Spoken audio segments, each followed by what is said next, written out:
भीषण गर्मी से वोटर परेशान, कई जगह लगे छबीले और लंगर। हरियाणा में 10 लोकसभा सीटों और करनाल उपचुनाव का भाग्य आज ईवीएम में बंद हो जाएगा। 2,76,768 मतदाता 223 उम्मीदवारों में से अपना प्रतिनिधि चुनेंगे। प्रदेश के 20,031 मतदान केंद्रों में सुबह 7 बजे से लेकर शाम 6 बजे तक वोट डाले जाएंगे।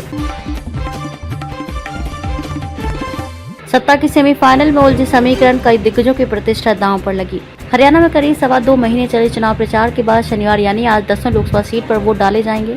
पिछली बार सभी 10 सीटों पर परचम लहराने वाली भाजपा शुरुआत में खुद को मजबूत मान रही थी, लेकिन प्रचार के अंतिम दिन तक 4 से 5 सीटों पर समीकरण उलझ गए हैं। फरीदाबाद, सिरसा, रोहतक और सोनीपत में कड़ी टक्कर देखने को मिल रही है। यहाँ कांग्रेस ने भाजपा को सियासी समीकरणों में उलझा दिया है। राजनीतिक विश्लेषक ये बताने की स्थिति में नहीं है कि किसका पलड़ा भारी है।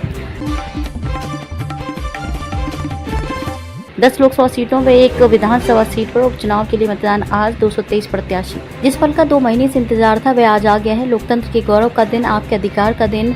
नेता व प्रत्याशी तो अपनी बात कह के अब बारी थारी है, इसलिए 2 करोड़ हरियाणियों आज उठो और 24 के इस दंगल में आपने हरियाणा की सभी 10 सीटों पर 10 कदम दिखा दो। वोट की ताकत के बीच नई रिकॉर्ड बना दो। हार के बाद राजस्थान टीम को लगा एक और झटका, बीसीसीआई ने इस खिलाड़ी पर ठोका जुर्माना। आईपीएल 2024 के दूसरे क्वालीफायर मुकाबले में सनराइजर्स हैदराबाद ने राजस्थान रॉयल्स को 36 रनों से हराकर फाइनल में प्रवेश किया। चेन्नई के एमए चिदम्बरम स्टेडियम में खेले गए इस मैच में हैदराबाद की जीत के रियल हीरो शाहबाज अहमद रहे, जिन्होंने बल्ले से 18 रन और गेंद से 3 विकेट चटकाए। संजू सैमसन ने बताया, कहा पिछला मैच, पिच को लेकर क्या कहा, बोले जुरेल रियान है स्टार। आईपीएल 2024 के क्वालीफायर 2 में सनराइजर्स हैदराबाद ने राजस्थान को हराकर फाइनल में जगह बनाई। राजस्थान रॉयल्स का सफर तीसरे स्थान पर ही समाप्त हो गया।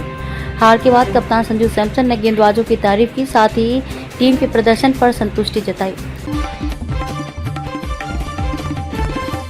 प्रियंका गांधी के बेटे और बेटी ने लाइन में लगकर किया मतदान। सोनिया राहुल ने बूथ के बाहर ली सेल्फी।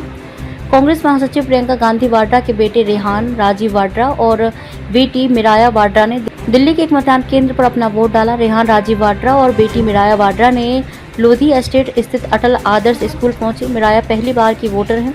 उधर सोनिया गांधी और राहुल गांधी ने भी मतदान किया।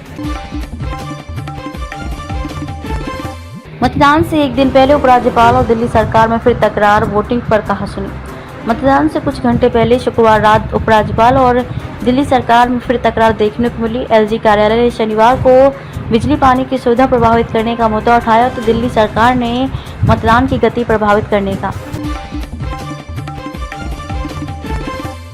यूपी में बिजली संकट, एक के बाद एक इकाइयां हुई ठप। प्रदेश में कम हुआ 2020 मेगावाट बिजली का उत्पादन। प्रदेश में एक के बाद एक बिजली उत्पादन इकाइयां ठप हो रही हैं। 3 दिन पहले ठप हुई ओबरा समेत 4 इकाइयों में से अभी तक सिर्फ एक इकाई शुरू हो पाई।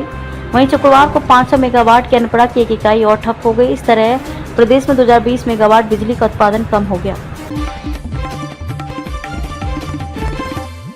अंबेडकर नगर लोकसभा, पहले 2 घंटे में पड़े 14% वोट, बदली गई ईवीएम मशीन, बूथ पर लगी लंबी कतारें। लोकसभा चुनाव में पहले 2 घंटे में लगभग 14% मतदाताओं ने अपने मताधिकार का प्रयोग किया। कुल 18,64,149 मतदाताओं को इस चुनाव में वोट देने का अधिकार मिला है। 1,131 मतदान केंद्र के 1,899 बूथ पर मतदाता सुबह 7 बजे से ही 8 प्रत्याशियों में से अपना सांसद चुनने के लिए मतदान कर रहे हैं। पंजाब, हिमाचल व कर्नाटक की टुकड़ियां रखेंगी अंबाला में पोलिंग बूथों पर नजर। लोकसभा चुनावों को लेकर आज होने वाले मतदान के लिए 3 राज्यों की पुलिस मतदान बूथों पर नजर रखेंगी। शांतिपूर्ण तरीके से चुनाव करवाने के लिए पंजाब, हिमाचल व कर्नाटक की टुकड़ियों को बुलाया गया है। इसके अलावा अर्धसैनिक बलों की करीब 8 कंपनियां मोर्चा संभालेंगी और चप्पे चप्पे पर पहरा देंगी।